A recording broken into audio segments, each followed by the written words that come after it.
em ver as vibrações do espaço-tempo, conseguir concluir sons através dessas vibrações. Então, hoje nós falaremos sobre as ondas gravitacionais e como há mais de 100 anos atrás Einstein revolucionou a física moderna. Bora, meu cameraman! Em 1915, Albert Einstein revolucionou a física moderna com a relatividade geral. E nela ele fazia uma previsão que era algo fora de época, assim, que não tínhamos nem tecnologia para provar se era verdade. Que era que, um exemplo,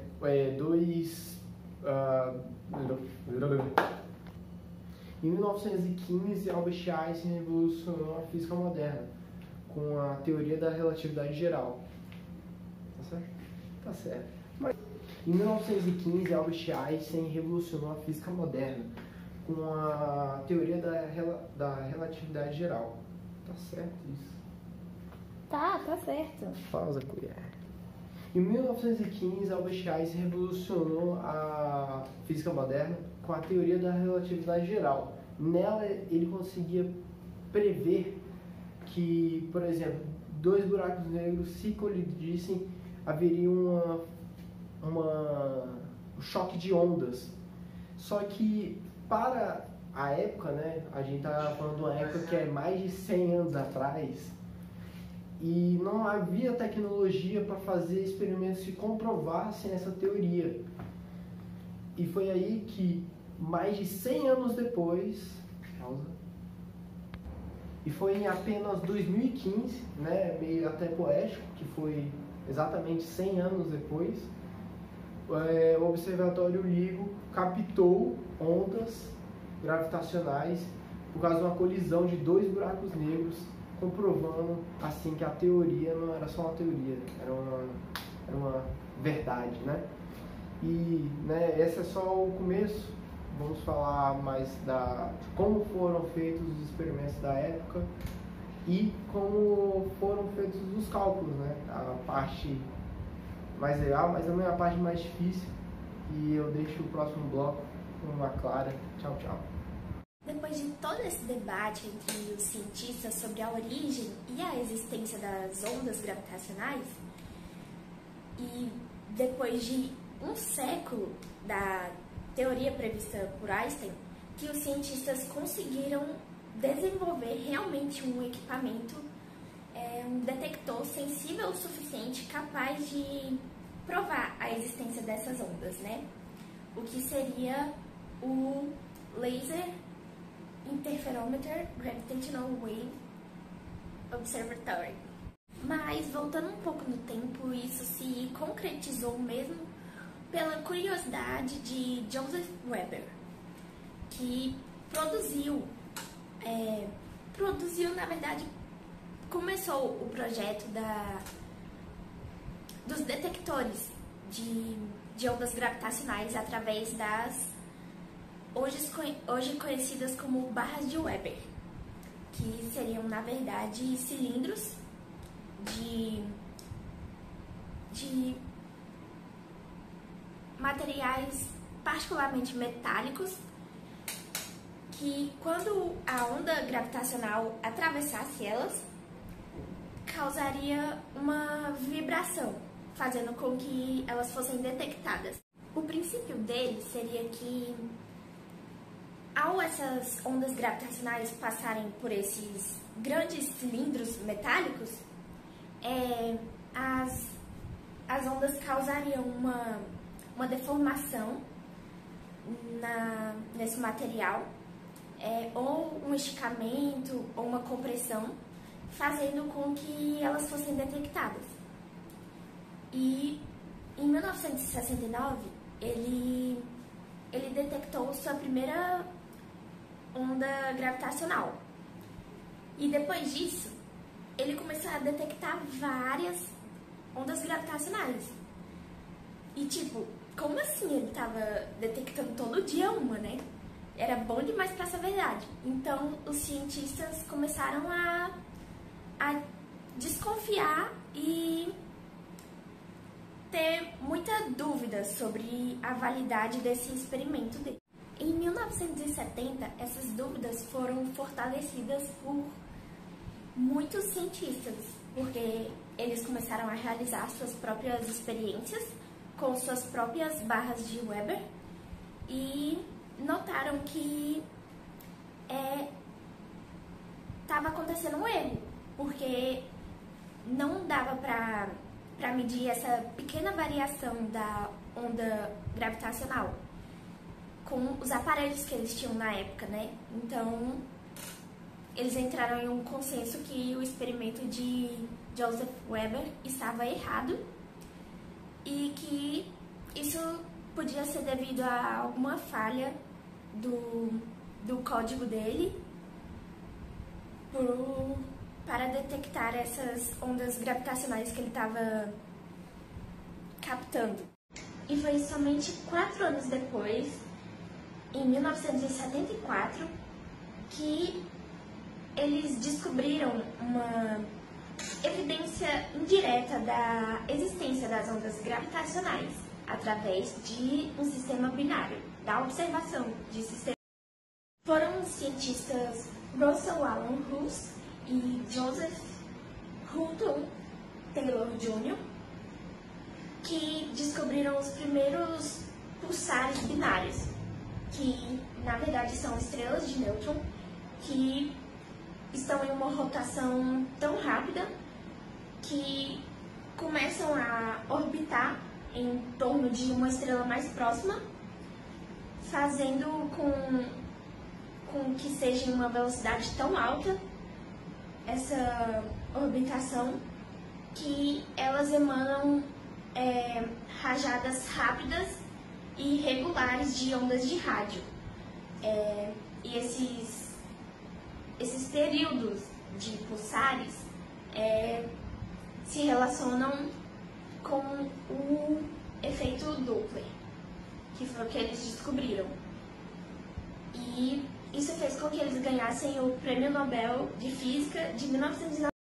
Em 1979, eles publicaram esses resultados detalhando as medidas decadentes graduais do período orbital pulsar de Hus-Taylor, o que se ajustou precisamente com a perda de energia e o momento angular da radiação gravitacional, previsto pela teoria da relatividade. Em 1979, eles publicaram esses resultados, detalhando a medida da decadência gradual do período orbital do pulsar Hus-Taylor, que foi precisamente relacionado à perca de energia, né? E ao momento angular da... como eu posso dizer? Da radiação eletromagnética prevista pela teoria de Einstein, né? Da relatividade. Finalmente, em 2015, depois de tanto tempo, que os pesquisadores do Projeto LIGO observaram distorções no espaço e no tempo, devido a um par de buracos negros terem entrado em fusão, que coincide perfeitamente com a teoria de Einstein sobre os corpos massivos. E nesse caso, os buracos negros eles se rodeavam até encostarem e realizarem essa fusão, o que causou essa deformação no espaço-tempo, que, na verdade, convenhamos, é bem significativa. E, portanto, uma das principais características das ondas gravitacionais é são causadas por eventos extremos, eventos cósmicos e extremos, né? Como colisão de buracos negros, rotação rápida de estrelas de nêutrons, estrelas supernovas e a criação do universo primordial. E elas também se propagam na velocidade da luz, fazendo com que haja uma deformidade no espaço-tempo à medida que elas passam. E, por último e não menos importante, elas são extremamente difíceis de serem detectadas por serem muito fracas e muito pequenas. E isso com certeza é um desafio tecnológico. Os principais observatórios de ondas gravitacionais atualmente são o LIGO, localizado nos Estados Unidos, e o Virgo, localizado na Itália, que utilizam interferômetros a laser para detectar as minúsculas deformações das ondas gravitacionais. Esse projeto do LIGO, do Virgo e do interferômetro a laser consistem em 2 túneis perpendiculares, chamados de braços, em que é disparado um feixe de laser no ponto de origem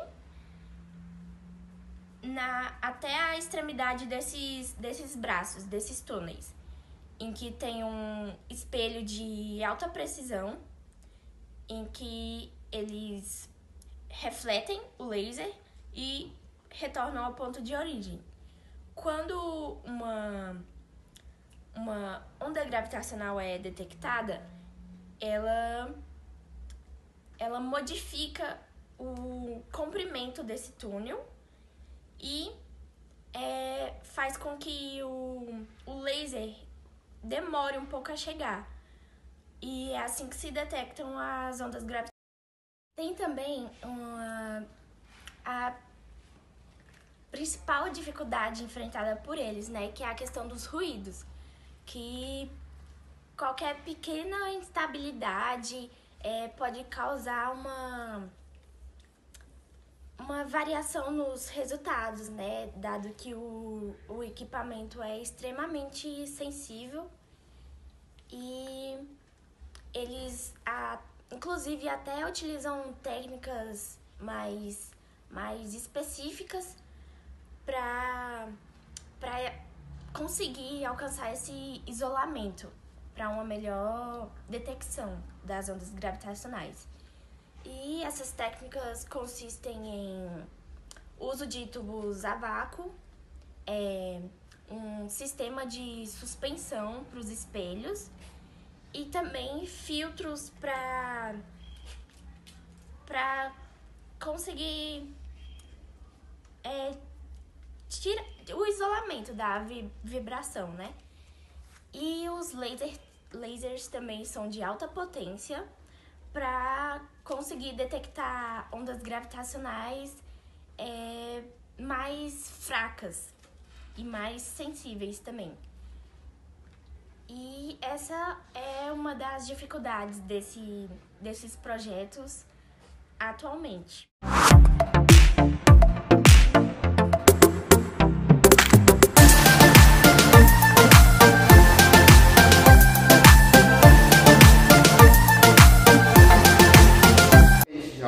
Já mostrou um pouquinho dessa parte de como as ondas gravitacionais, a ideia de onda gravitacional surgiu, de como que ela seria um pouco aplicada no universo e tudo mais. A gente vai começar a demonstrar e a mostrar, primeiramente, os aparatos matemáticos que a gente usa para demonstrar tanto como a gente chegou na existência da onda gravitacional, quanto como ela se comporta, né? Então, a primeira coisa que a gente tem que fazer é exatamente mostrar a matemática diferente que a gente tem que usar quando se tratando de uma coisa em relatividade geral. Então, a gente tem essa sopa de letrinhas aqui, que no fundo faz algum sentido e é usada para demonstrar exatamente essa existência das ondas gravitacionais. A primeira coisa que a gente tem que demonstrar, e que a gente vai usar bastante, é o símbolo de Cristo. O que ele significa? Bom, ele significa como os vetores e formas e, enfim, essas coisas mudam no espaço com uma métrica que não é a métrica euclidiana normal, né? Como a gente está falando de relatividade geral, a gente está numa geometria de Riemann. Ou seja, as derivadas e tudo mais funcionam dessa maneira aqui. Aqui é o vetor métrico, o tensor métrico, e aqui são as derivadas em relação às componentes. Então, quando a gente tem um vetor ou alguma coisa do jeito, é assim que ele muda no espaço. Em seguida, a gente vai falar um pouco sobre o tensor de Riemann. O que o tensor de Riemann significa e por que ele aparece na relatividade geral? Bom, como eu já disse, a gente não está trabalhando com uma geometria euclidiana, então a gente está trabalhando com uma coisa meio confusa de se entender e porque a gente não consegue enxergar exatamente essa geometria e tudo mais. Esse tensor aqui, ele nos mostra que quando a gente faz um loop em um vetor, ou seja, a gente gira o vetor em um loop pequeno, ele não vai voltar necessariamente para o mesmo lugar. Então, esse tensor aqui, ele serve para exatamente mostrar essas diferenças que tem entre uma geometria euclidiana e a geometria de Riemann que a gente está usando aqui. Então, é isso aqui o tensor de Riemann. Bom, agora a gente vai falar de dois objetos que são contrações do tensor de Riemann. Como eles são contrações do tensor de Riemann, basicamente eles significam a mesma coisa. A única diferença é que aqui é um tensor de rank 4, aqui tensor de rank 2 e aqui simplesmente um escalar.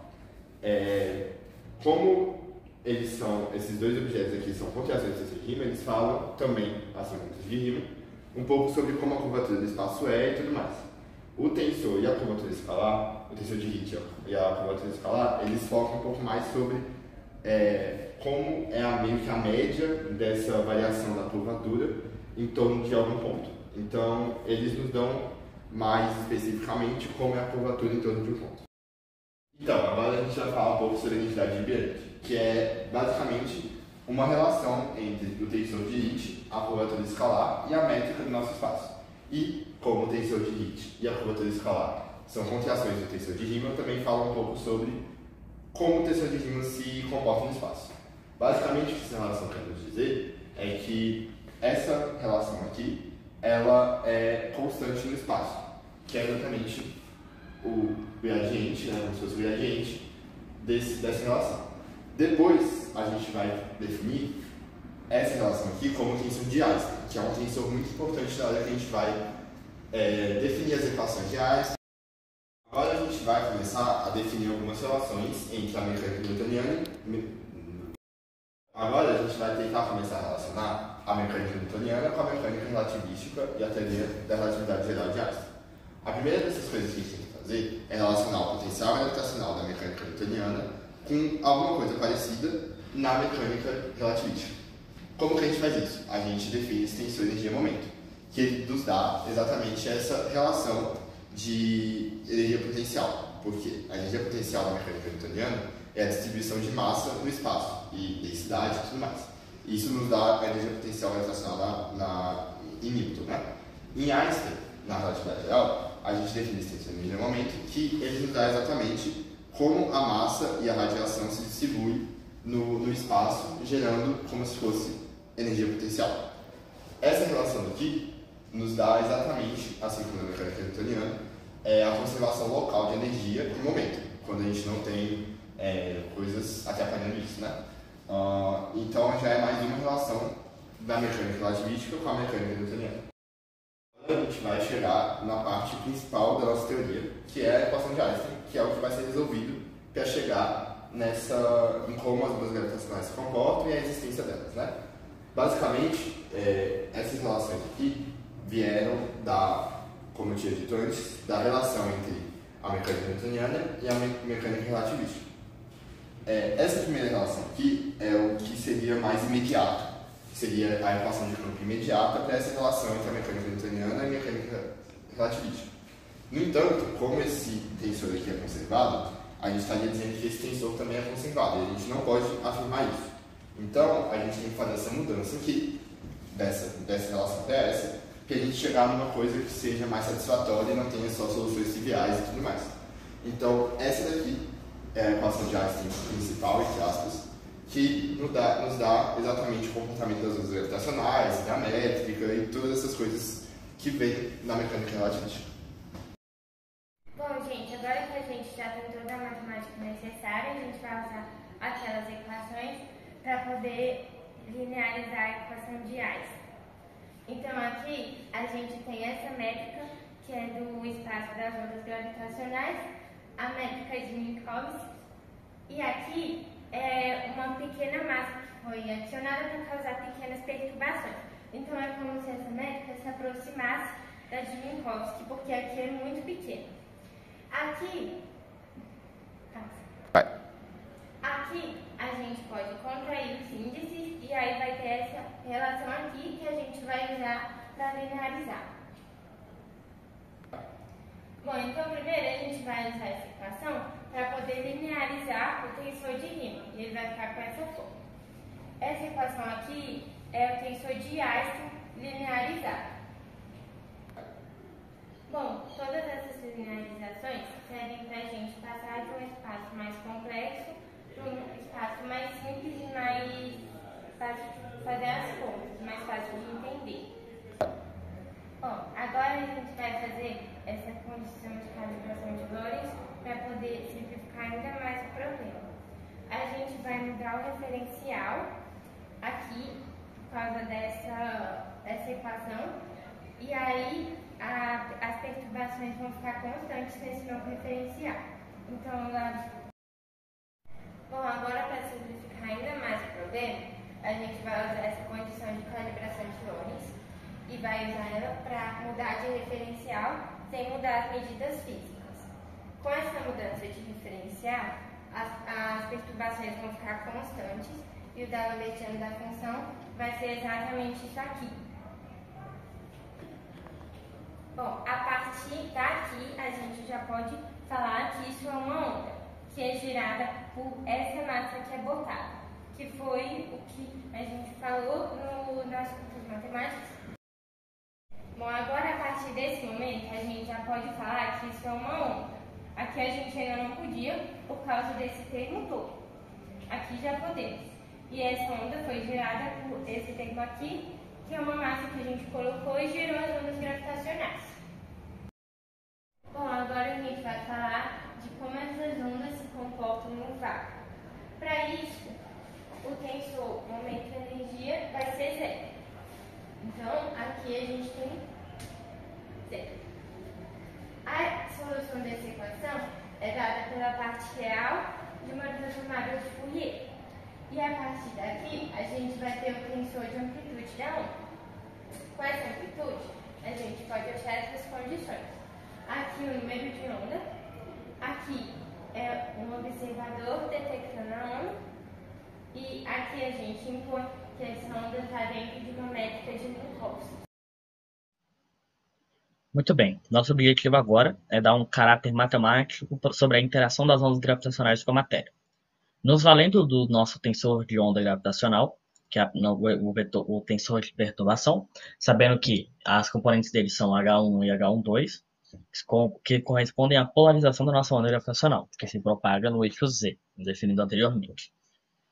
Primeiro, para estudar o efeito, vamos perceber que uma única partícula não percebe a passagem de uma onda gravitacional.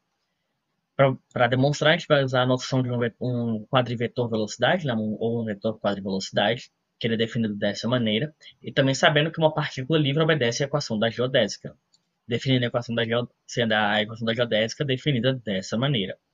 Supondo uma partícula em repouso, isto é, apenas a primeira componente do nosso quadrivetor velocidade não é nula, então todos os termos mini diferentes de zero são iguais a zero, então a nossa equação assume essa forma. E calculando o símbolo de Christoffel, vamos obter ele em termos do H, onde novamente, qualquer momento que eu tiver um zero aqui, esse resultado é zero, portanto o símbolo de Christoffel é zero, logo a derivada do nosso quadrivetor velocidade é nula. E podemos atribuir a nosso quadrivetor velocidade a ideia de uma aceleração. Então, como a nossa partícula estava em repouso, ela vai permanecer em repouso, mesmo após a passagem da onda gravitacional. Então, a melhor maneira para entender os efeitos físicos de uma onda gravitacional são com movimentos relativos. Para fazer isso, a gente vai trabalhar com a equação do desvio geodésico, que ele vai me definir como que ele vai me definir como essa onda gravitacional interfere em duas partículas. Nesse caso, a gente vai trabalhar com duas partículas. Muito bem.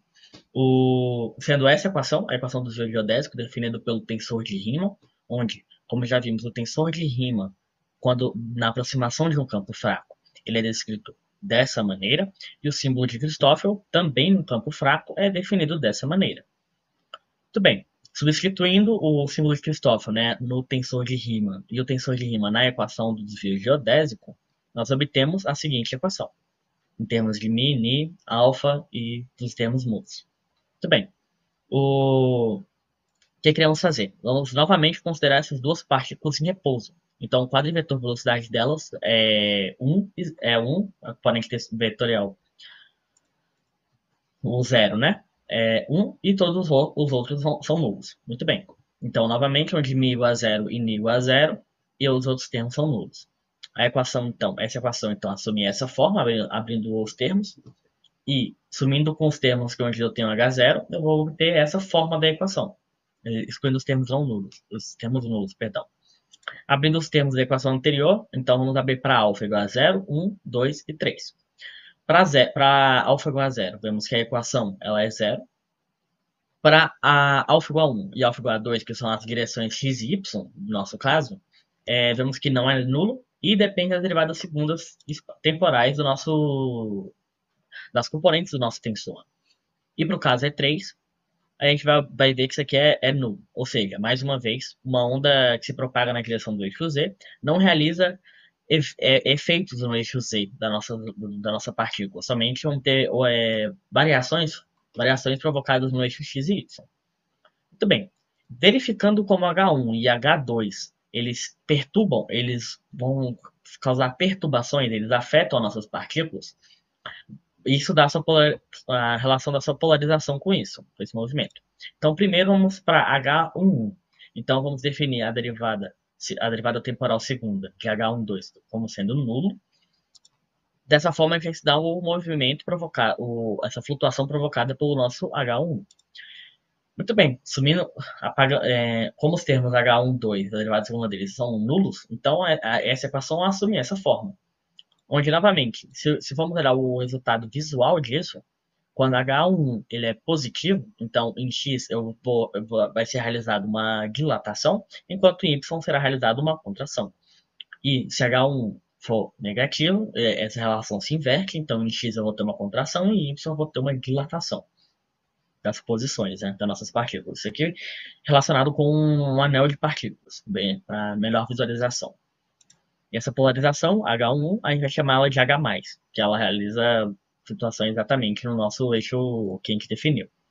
Agora, para H12, a gente vai seguindo a mesma ideia, a gente vai definir H1, a derivada segunda de H1 com relação ao tempo sendo nula, e realizando manipulações, fazendo o seguinte, somando esses dois termos, eu obtenho esse termo, e subtraindo esse desse, eu obtenho esse termo.